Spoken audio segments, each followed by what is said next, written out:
namaskritya naram chaiva narottamam devim saraswatim vyasam to jayamudirayet. Hare Krishna. So this morning we're reading from Srimad Bhagavatam, Canto number 5, Chapter number 16, entitled A Description of Jambudvip. And we're reading text number 23 and 24. 23 has no purport, so we'll read 24 also. The Sanskrit is prose, so I'll just recite myself. So text number 23. Ya hi payunjananam mukha nirvasato vayuhu samantachatayo janam anuvasayati. Translation. The air carrying the scent from the mouths of those who drink that honey perfumes the land for 100 yojanas around. Text number 24. Evam kumudo niruddho ya satavalolso nama vatastasya skandebhyo nichina payodati madhu grita gudana dyambara sayasana bharana daya sarva eva kama duganada kumudagrat patantastam utarena lavritam upayojayanti. Translation. Similarly, on the Kumuda mountain, there is a great banyan tree, which is called Satavals, because it has 100 main branches. From those branches come many roots, from which many rivers are flowing. These rivers flow from the top of the mountain to the northern side of Ila Vratavarsh, for the benefit of those who live there. Because of these flowing rivers, all the people have ample supplies of milk, yogurt, honey, clarified butter, ghee, molasses, food grains, clothes, bedding, sitting places, and ornaments. All the objects they desire are sufficiently supplied for their prosperity, and therefore they are very happy. Purport. The prosperity of humanity does not depend on a demoniac civilization that has no culture and no knowledge, but has only gigantic skyscrapers and huge automobiles always rushing down the highways. The products of nature are sufficient. When there is a profuse supply of milk, yogurt, honey, food grains, ghee, molasses, dhotis, saris, bedding, sitting places and ornaments, the residents are actually opulent.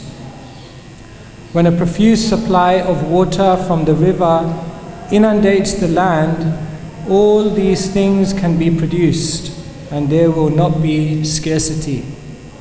This all depends, however, on the performance of sacrifice as described in the Vedic literature. Anadbhavanti bhutani parjanyadana sambhava yagyat bhavati parjanyo yagya karma samudbhavaha. All living bodies subsist on food grains which are produced from rains. Rains are produced by performance of yagya, and yagya is born of prescribed duties. These are the prescriptions given in Bhagavad Gita 3:14. If people follow these principles in full Krishna consciousness, humanity will be prosperous and they will be happy both in this life and in the next. Srila Prabhupada ki Om Ajnanatimirandasya Jnananjana Shalakaya Chakshurunmilitam Yena Tasmai Shri Gurave Namaha Shri Chaitanya Manobhishtam Shtapitam Yena Bhutale Swayam Rupa Kadamayam Dadati Swapadantikam Vandeham Shri Guru Shri Juta Padakamalan Shri Gurun Vaishnavamscha Shri Rupam Sagrajatam Sahagana Raghunathanvitam Tam Sajivam Sadvaitam Savadutam Parijana Sahitam Krishna Chaitanya Devam Shri Radha Krishna Padan Sahagana Lalita Shri Vishakhanvitamscha Hey Krishna Karuna Sindhu Dinabandhu Jagatpate Gopesha Gopika Kanta Radha Kanta Namostute Tapta Kanchana Gaurangi Radhe Vrindavaneshwari Vrishabhanu Sute Devi Pranamami Hari Priye Vancha Kalpatarubhyascha Kripa Sindhubhya Evacha Patitanam Pavanebhyo Vaishnavebhyo Namo Namaha Jai Shri Krishna Chaitanya Prabhu Nityananda Shri Advaita Gadadhara Sri Vashadi Gaura Bhakta Vrinda Hare Krishna Krishna Krishna Hare Hare Hare Rama Rama Rama Hare Hare. Hare Krishna. So with your permission and blessings, I'll try to share some thoughts on Srila Prabhupada's purport today. So here we're reading in the Bhagavatam about the structure of the universe.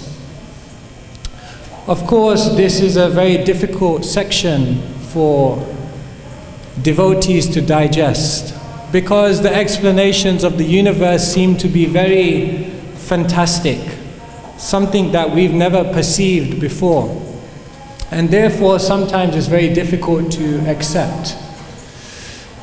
Of course, the basic problem is that we are trying to understand reality based on whatever small perception we have in our life. And therefore it becomes very difficult to accept such descriptions of the Bhagavatam. I remember some years ago in our central London temple, His Holiness Jayadvaita Maharaj was giving a talk. So in his lecture, he was lecturing like this, and in his lecture he was talking about how Hanuman jumped from India to Lanka, and he was giving this description. So as he was describing Hanuman's jumping from one country to another, one man right in the middle of the class stood up and he said, "How can you believe this? This is too far out. This is just mythology," just right in the middle of the class. He says, "You don't really believe this, do you?" So Maharaj looked at him and said, "Just because you can't do it, just because you can't do it doesn't mean nobody can do it." So then the man, his ego was a little bit touched. So he looked back at Maharaj and he said, well, maybe I can do it. Maybe I can do it. How do you know I can't do it? So then Maharaj looked at him and he said, "Well, then if you can do it, then Hanuman can also do it." So he was cornered on both sides. But the basic problem is that we're trying to understand reality from whatever small conception we have. Our perception is very, very small. If you told someone 300 years ago, or if you told someone even 200 years ago, that they would be able to pick up a small plastic box, press a few buttons, and be able to speak to anyone they want in the whole world, they would think you're absolutely crazy. Now every single man and even child has a mobile phone, and no one even thinks a second thought about it. If you told someone 200 years ago that they would be able to get into a metal machine and within the space of a few hours be on the other side of the world, they would think you're absolutely crazy. Nowadays, everyone flies on aeroplanes. It's nothing that amazing. So do you see how even our perception within the space of a few centuries can completely shift. So then we have to understand that if we're trying to understand the universe in its entirety, then we cannot do it from our own speculation and perception, because we are very, very limited, extremely limited. So we should not doubt these descriptions that are given in the Bhagavatam, because these descriptions are coming from a higher source, much higher than ourselves. And if we want to understand things like the universe, we need to understand from a higher source. In the beginning of the Brahma Samhita, Bhaktisiddhanta Maharaj, who is such an eloquent speaker and an eloquent writer, explains in a wonderful sentence. He says, people are so much apt to indulge in transitory speculation to educate themselves in an area which is beyond their empiric jurisdiction. It's a very, very deep sentence. If we want to educate ourselves in an area which is beyond our jurisdiction, then to try to do it by transitory speculation is not possible. We must understand from a higher authority. And that authority is the Bhagavatam. So sometimes people read this, non-devotees read this, and they say this is just like fairy tales. But no, their basic methodology to understand reality is flawed. And therefore, this is not fairy tale, but this is very, very scientific. The amazing thing is that even though people, they doubt the Bhagavatam and the Bhagavatam's descriptions of the universe so much, people have no problem in accepting modern science's understanding of the universe. People have no problem in accepting the Big Bang theory, for example. That's been proved by science. Of course we accept that. But has it been proved? Srila Prabhupada was so expert that he was able to give very, very simple arguments to expose even things like the Big Bang theory. Now we're doing some research with the BBT, and we're going through some of Srila Prabhupada's responses to scientists. And it's very, very interesting. Prabhupada, he uses such simple arguments to refute the Big Bang theory. First thing Prabhupada says is, if you say all the matter was there and then there was a Big Bang, first explain where all the matter came from in the first place. Such a simple argument, no one can answer it. If you believe the universe came from all this matter colliding, where did the initial matter come from in the first place? No answer. Then Prabhupada said, okay, forget that. We accept that the matter was there. Let's just keep that to one side. Then, can you explain how the bang took place? Can you explain it in a mathematical formula? Can you give us some description? Can you explain why this bang took place? No, this is beyond physical and material phenomena. So then you can't explain the bang. They call it singularity. This is beyond the jurisdiction of mathematical formulas. Okay, so now first you cannot explain where the matter came from. Now you cannot explain how the bang took place. Okay, put all that aside, Srila Prabhupada says. Can you explain how from a Big Bang we get so much order and design in the universe? Where in our experience does order come from disorder? Have you experienced that ever before? No, we cannot explain. It happened by chance. So something like the Big Bang, which people accept in schools, colleges, universities across the world as irrevocable scientific fact, It's a problem in the start because you don't know where the matter came from. It's a problem in the middle because you don't know how the bang took place. And it's a problem in the end because you don't know how the order comes from disorder. Yet people accept it without questioning. But when it comes to the Bhagavatam, then no, this cannot be true. Where's the evidence?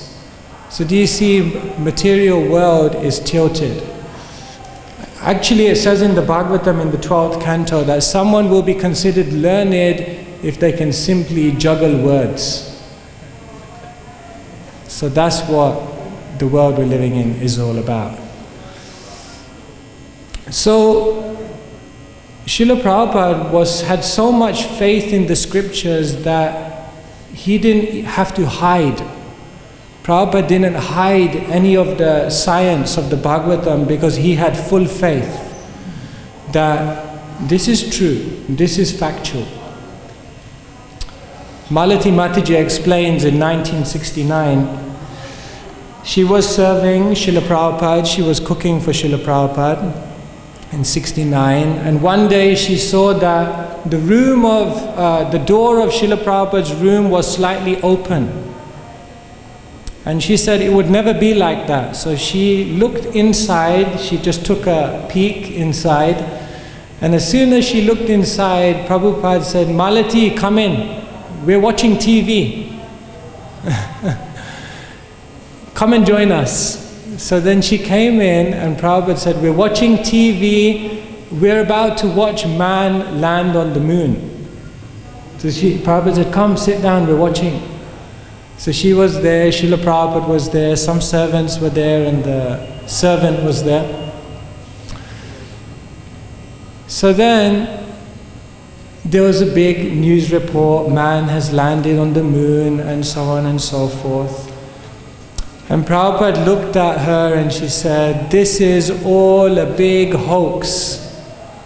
Man has not landed on the moon. And then Prabhupada said to his servant, he pointed at the television and he said, turn this idiot box off because it's making idiots of us. And then Prabhupada was explaining to the devotees that man did not land on the moon because how? According to the calculations of the Bhagavatam, it's impossible to go to the moon. So actually for Srila Prabhupada's servant at that time, it was too much for him. It was too much for him to take it that Prabhupada was saying man did not land on the moon, and actually he left. But Prabhupada was so bold. The whole world was talking about how amazing the moon landing is, and Srila Prabhupada, with his unbreakable faith in the Bhagavatam, said, man did not land on the moon. It's not possible. The wonderful thing now is that in the last couple of decades, so many documentaries are now coming out, which are exposing the whole space mission of the US, which said that man landed on the moon. And now it's actually quite a popular notion amongst mainstream society that they never actually went to the moon. But Prabhupada said that back in 1969. And he didn't have any problem in presenting the Bhagavatam because he had full faith in the Bhagavatam. So similarly, we should have faith in the words of the scriptures because these words, as explained, are apaurushaya. Apaurushaya means beyond material defect. Now another question that is regularly coming up when we read these descriptions of the Bhagavatam about the universe and so on is, what does this have to do with pure devotional service? Why are these descriptions of the universe even there? We know it's explained, Srimad Bhagavatam Pramanamamalam Prema Pumartho Mahan. Srimad Bhagavatam is the spotless authority on everything, And Prema Pumartho Mahan, Srimad Bhagavatam is helping one to achieve prema, or love of Krishna. So hang on, if the Bhagavatam is meant to help one achieve prema, pure love of Krishna, what does descriptions of the universe have anything to do with that? It's explained by the acharyas that if we read these descriptions in the right frame of mind, then actually even these descriptions will actually increase one's bhakti. How? The first thing is, when we hear of the amazing structure of the universe, how complicated, how vast, how intricate Krishna's design is, then what does that do? The first thing it does is it helps us to appreciate the greatness of Krishna more and more and more. As Krishna says in the Bhagavad Gita, Yad Yad Vibhuti Mat Sattvam. Shri Krishna Balaram ki jai, Radhashyam Sundar ki jai, Shri Gaur-Nitai ki jai. As Krishna says in the Bhagavad Gita, Yad Yad Vibhuti Mat Sattvam, Shrimad Urjitameva Va Tattadeva Vagachatvam, Mama Tejo Sasambhavam. That know that whatever amazing, beautiful, wondrous creations that you see in the universe come from but a spark of my splendor. So when we hear of the universe and how amazing and complicated and vast the universe is, then the first thing that does is it increases our appreciation of the greatness of Krishna. The second thing, when we hear these descriptions of the universe, in the mind of a devotee, what it should also do is help us to realize how small we are. Isn't it? When you go in front of the ocean sometimes, and you're just looking at the vast ocean, then you think, I'm really small actually. Really I'm small. Kesha grasata bhagasya, I'm 1/10,000th the tip of a hair. Completely insignificant. So when we understand our insignificance, that helps our devotional service. And the third thing is, when we hear these descriptions of the universe, it gives us faith. It gives us faith that actually the Bhagavatam is giving an explanation of everything. There's an alternative explanation for all the questions of the universe and why we're here. So then, reading these things helps to give us faith in Shastra. So therefore, these descriptions are contained within the Bhagavatam, because learning about the universe can help us to appreciate Krishna more, number one. Number two, appreciate our own insignificance more. And number three, help us to have faith in Shastra. If someone is able to do these three things in their life, understand how great Krishna is, understand how small I am, and have faith in the scripture, if you're able to do these three things, then you can have pure devotional service very, very quickly. And therefore, the descriptions of the universe are not separate from our goal in attaining prema, or love of Krishna. They play a part in achieving that prema. So here in the purport, Srila Prabhupada says, in the first line, sometimes Srila Prabhupada's purports, the first line is like the killer, like a big punch. So Prabhupada says in the first line of the purport, the prosperity of humanity does not depend upon a demoniac civilization that has no culture and no knowledge, but has only gigantic skyscrapers and huge automobiles always rushing down the highways. Sounds familiar. Sounds familiar for me coming from London. Actually, when Srila Prabhupada came to London, then the reporter asked Srila Prabhupada many questions, amongst them, Swamiji, do you have a conception of hell? Prabhupada looked at him and said, London is hell. And then Prabhupada said, yes, it's hell. It's always raining and it's always dark and it's always cloudy. And what kind of civilization have you built? So Srila Prabhupada was able to expose modern civilization. Actually, they asked Mahatma Gandhi, they asked him once, what do you think of Western civilization? Mahatma Gandhi said, I think it would be a good idea. In other words, there is no civilization. This is not civilization. Now someone may say, this is a very, very heavy statement. How can you say this is not civilization? The point is, even though the Western world, the modern world has advanced, technologically advanced, economically advanced, socially advanced, politically advanced, but has it made people more happy? Has it reduced the problems in the world? No. In fact, this so-called civilization creates more problems and makes people less happy.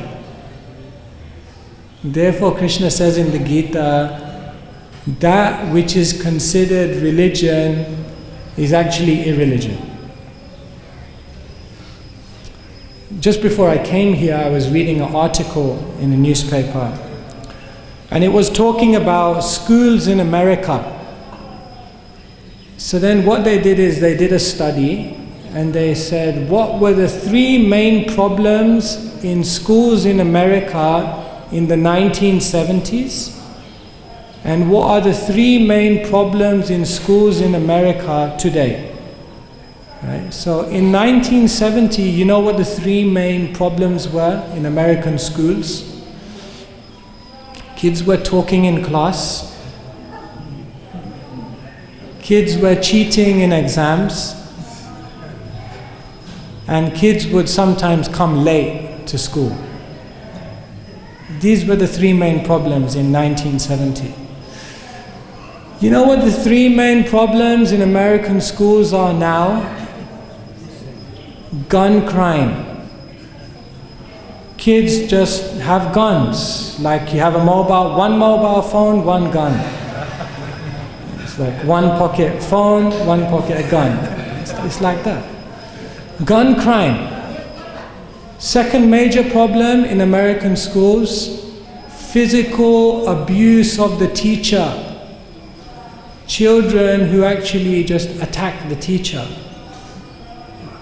And you know the third main problem? Teenage pregnancy.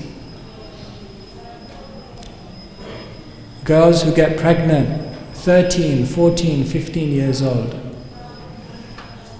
So now compare what the direction of modern civilization is. And when Prabhupada makes a statement like this of civilization being demoniac, that if you just look at the world, you see, people are not happy. In the Western world, the biggest prescribed drug is antidepressants. And in the UK, I don't know what it is in other places in the world, but in the UK, one person commits suicide every hour. Every hour, one person commits suicide. When we're traveling around distributing books in the UK, then we meet people like this all the time. I remember two years ago I was traveling on the marathon distributing books, and 3 days in a row I met 3 different people who wanted to commit suicide. And one of them, even in the pocket, he showed me, I have a knife and everything, I'm going to do it. You meet the people all the time. So therefore Srila Prabhupada is saying this is a demoniac civilization, because despite all the advances, they've actually created a more unhappy situation for people, for the world. And here in the purport, Srila Prabhupada is saying that actually we just need the bare necessities of life, and this natural civilization is a happy civilization. Srila Prabhupada wonderfully summarized Vedic civilization in one line. You know the one line? Any guesses? Vedic civilization in one line. How did Srila Prabhupada describe it? Simple living, high thinking. Simple living, high thinking.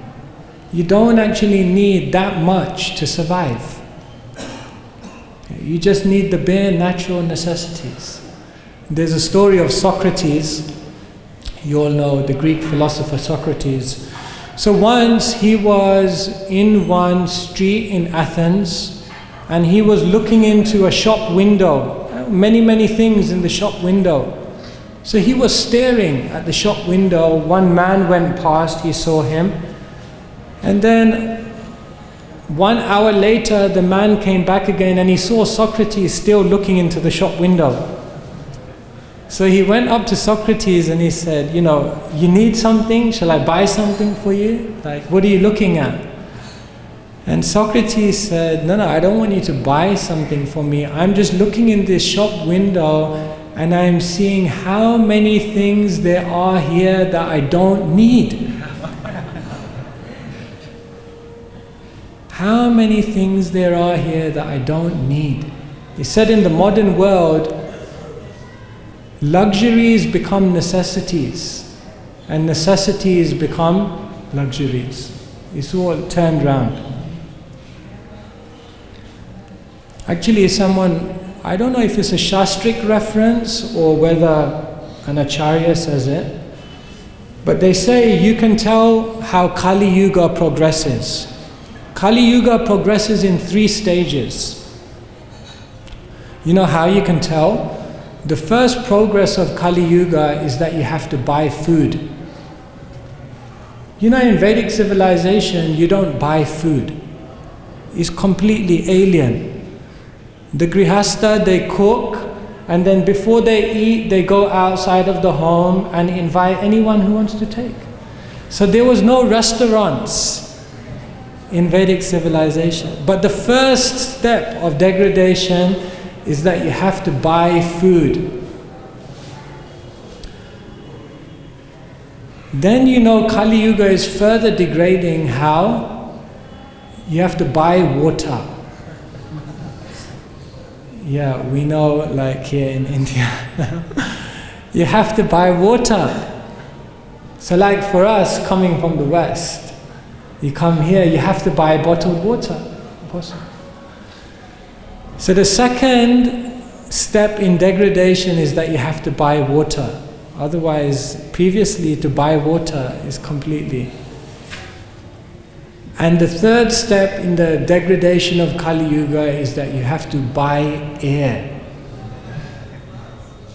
And you know now, if you go to the Oriental countries, in certain places, people walk around with a backpack, oxygen pack, like this, with a mask, to get some fresh air. It's already happening. Soon maybe, I don't know, we'll all come into the Bhagavatam class with a gas mask, you know, I don't know, maybe, it's possible. That's the next progression in Kali Yuga. First you have to buy food, then you have to buy water, then you have to buy air. Prabhupada says here, in a natural civilization, all these necessities are provided. There's no need for any of these artificial things. But of course, Srila Prabhupada was very progressive. The Acharyas were progressive. So they were able to, number one, expose materialistic civilization. But they didn't just expose and attack materialistic civilization. But they were so expert. Srila Prabhupada, Bhaktisiddhanta Maharaj was so expert that they connected materialistic civilization to Krishna consciousness. Here, when I was reading this, it's very, very interesting. Prabhupada says, he's criticizing gigantic skyscrapers and huge automobiles always rushing down the highways. And when I thought of that, huge automobiles Prabhupada is criticizing. The same Prabhupada met the great-grandson of Henry Ford, Alfred Ford.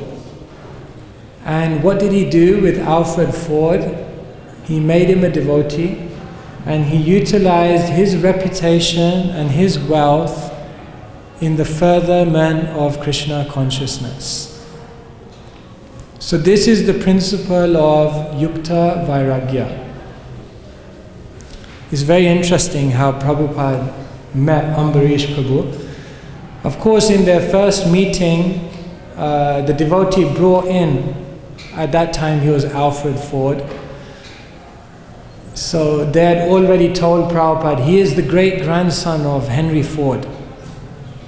So as soon as Alfred Ford, Ambarish Prabhu came to Prabhupada, Prabhupada just directly, straight ahead said to him, "Oh, you are the great-grandson of Henry Ford." So Ambarish Prabhu said, "Yes." First thing Prabhupada said to him, "So where is your great-grandfather now?" I mean, if you would bring such a important person, would you challenge them like that straight away? Prabhupada was fearless. Anyway, like that. And then finally, Prabhupada cultivated him and made him a devotee and gave him the name Ambarish, which in itself is very significant. Because Ambarish Maharaj is known in the Bhagavatam as someone who utilized everything in Krishna's service. Savai mana Krishna padara vindayo vacham shivai kanta gunana varnane. All his senses were engaged for Krishna. So then he engaged Ambarish Prabhu in buying first the Fisher Mansion in Detroit. Srila Prabhupada was going around this very opulent building in Detroit, the Fisher Mansion. Every room had chandeliers like this. So it's very, very high-class property. So Prabhupada was asking all the devotees, what do you think? Every devotee was saying, this is amazing, this is amazing. Then Prabhupada came to one devotee, said, what do you think? Should we buy the building? One devotee said, Prabhupada, I think it's Maya, you know? It's Maya, this is too opulent, it's Maya. Prabhupada said, Maya can also be used in Krishna's service. And then finally Ambarish Prabhu bought the building. So like that, he utilized Ambarish Prabhu's reputation and wealth in buying the Fisher Mansion, in of course developing the Mayapur project, like that. So like this, Prabhupada spoke out against modern civilization, but then he also utilized modern civilization to bring Krishna consciousness into the world. Badri Narayan Maharaj tells another story that he's famous for his Prabhupada stories. So he tells that one time he was with Srila Prabhupada and they were walking around the garden, and then Srila Prabhupada was pointing out at different plants and he said, fruit or flower? So then Badri Narayan Maharaj said, you know, fruit. And then Prabhupada walked on, then he would say, fruit or flower? Flower. Then he would go on a little further, fruit or flower? Fruit. And then they came to one plant and Prabhupada said, fruit or flower? And Badri Narayan Maharaj said, no, Prabhupada, that's a weed. It's useless. Prabhupada looked at him and he said, no, you're useless. Prabhupada says, nothing is useless in the world. Nothing is useless in Krishna's creation. Everything has utility.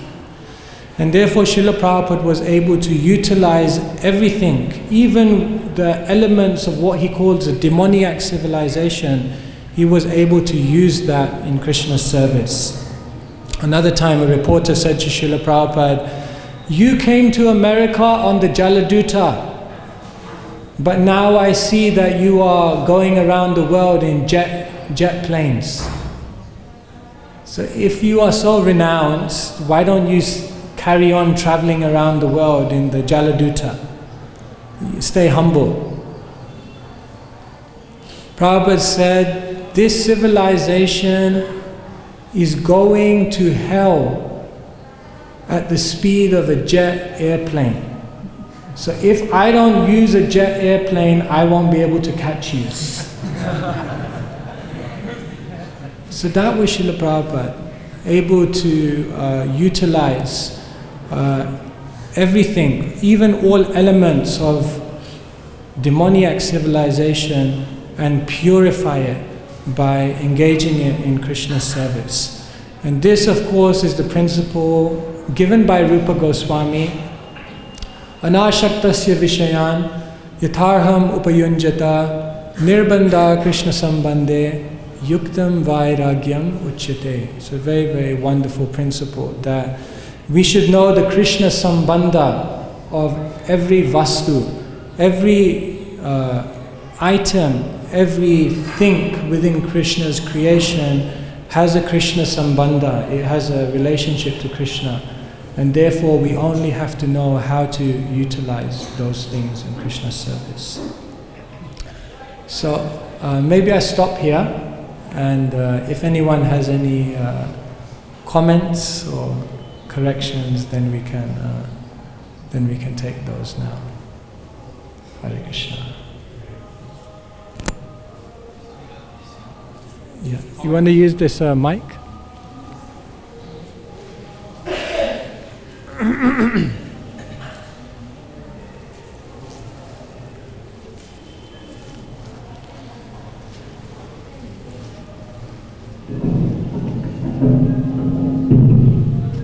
Hello, it's just a comment. Don't stop, carry on.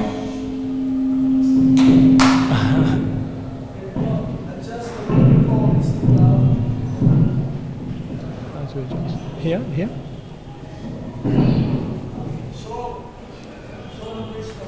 No.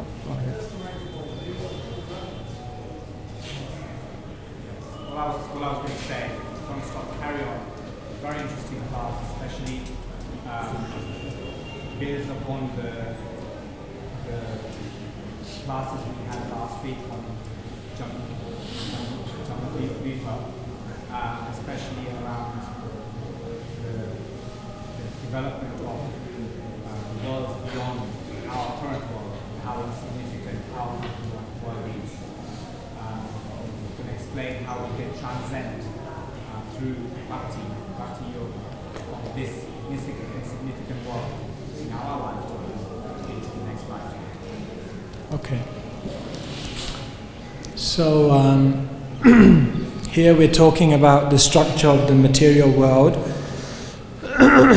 and how do we transcend the material world and go back to the spiritual world. So that's the essence of Krishna consciousness. Krishna says, Natad bhashete shuryo nashashanko napavaka yadgatva nanivartante tadhama paramam mama. We want to go to that place, yadgatva nanivartante. We want to go to that place where you don't have to come back again to the material world. One time Srila Prabhupada gave a book to someone. He says this in a lecture. We all know there's a book, Easy Journey to Other Planets. So Srila Prabhupada gave this book to someone, new person. So the person, he read the title, Easy Journey to Other Planets. So he looked at Srila Prabhupada and he said, Swamiji, if I read this book, can I go to other planets? Prabhupada said, yeah, not only other planets, you can go to Goloka Vrindavan, the highest planet. So he said, wow, amazing. And then he said, and then can I come back? Prabhupada said, no. You don't come back. Yad gatva nanivartanda, you don't come back. So he said, I can't come back? He said, then I don't want the book. And this is the basic problem.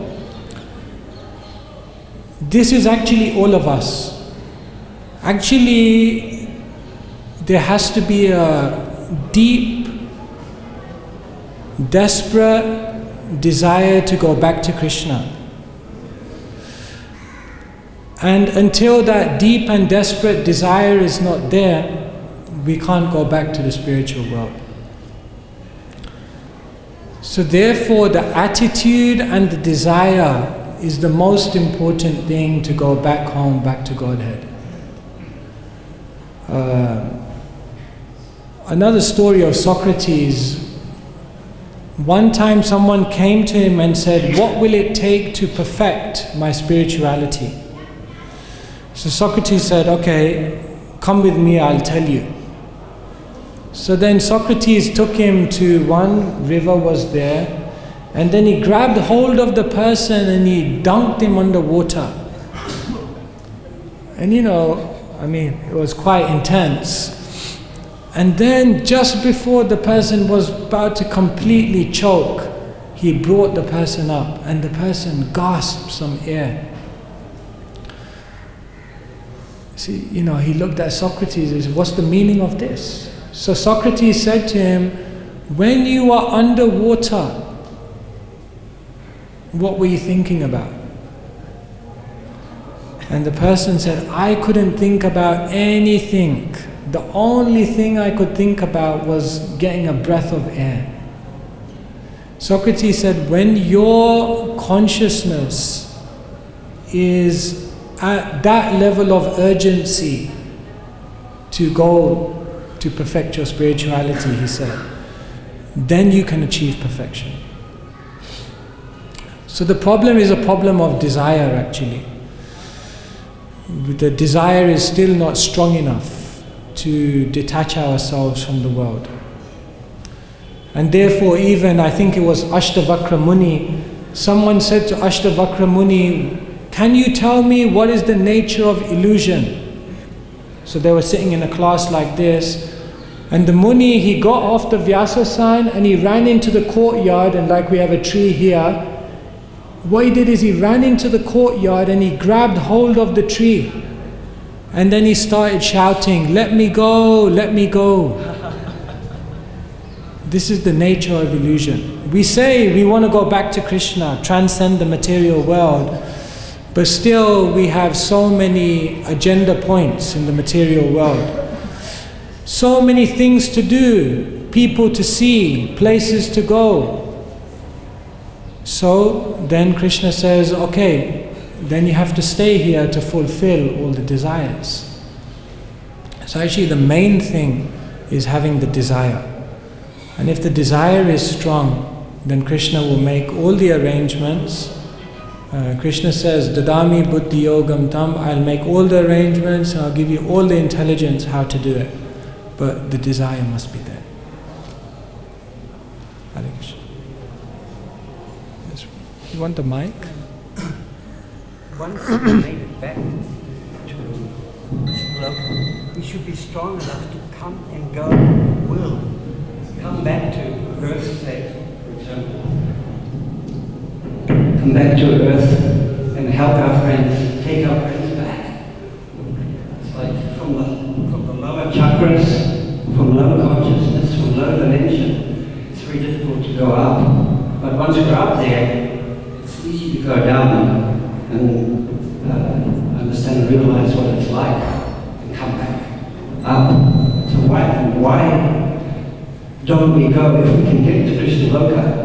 Why don't we then come back and pick up our friends on planet Earth and take them back immediately in one time?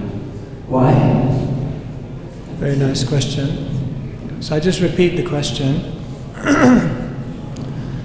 When we go back to Krishna Loka, then if we've perfected our spirituality, why don't we all come back?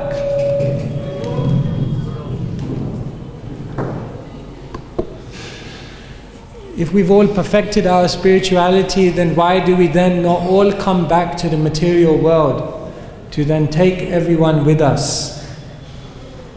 Of course, there are very special souls who do such a task. Of course, we know Srila Prabhupada was such a personality. He said there was never a time when I did not remember Krishna. So Srila Prabhupada clearly was sent by Krishna to do such a task. Whether all the souls in the spiritual world will necessarily desire to come back, that I'm not sure. When we go back to the spiritual world, then everything is based around Krishna's desire and Krishna's happiness.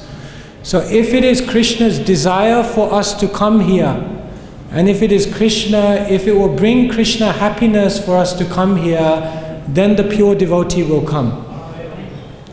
Everything is based around what is pleasing to Krishna and what will satisfy Krishna's senses. And therefore, Krishna has many tasks and many services for us in the spiritual world, for some souls, and Krishna has many tasks and services for other souls to come to the material world. That is up to Krishna. Why would Krishna want us to remain, anyone to remain drowning in the material world? Why?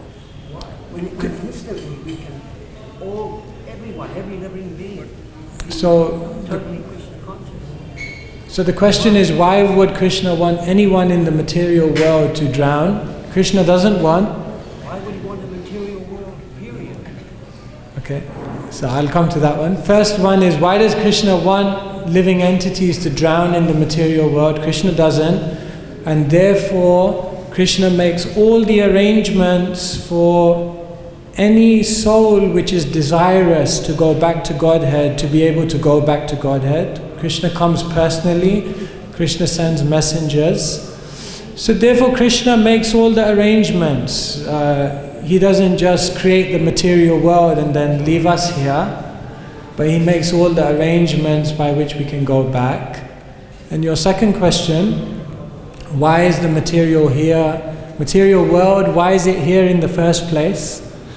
Actually, Giriraj Maharaj tells a story that he came to Srila Prabhupada and he said, Srila Prabhupada, why did Krishna create the material world? And Prabhupada simply looked at him and he said, because you wanted it. And it's as simple as that. We wanted it, we wanted to be separate from Krishna, and therefore Krishna creates a world which is full of experiences which will help us to realize that actually this world which is dukhalayam ashashvatam, miserable and temporary, this is not our true home. And therefore, then Krishna designs the world in such a way that we ultimately want to go back to Krishna. Why did it ever exist? Why did Maya, illusion, no consciousness, ever exist? Why did not pure love only exist? So why did pure love not only exist? Of course, all of these things that we see are simply a perverted reflection of pure love. The point that we understand from Srila Prabhupada's books is that every soul is endowed with free will. So if Krishna wants a loving relationship with a soul, it cannot be forced. So Krishna always gives that opportunity for the soul to be separate from him. That free will cannot be taken away, because without that free will there is no question of love. And therefore Krishna makes an arrangement. If somehow or other someone misuses that free will, then Krishna makes an arrangement of a material world by which they can actually go back to Krishna.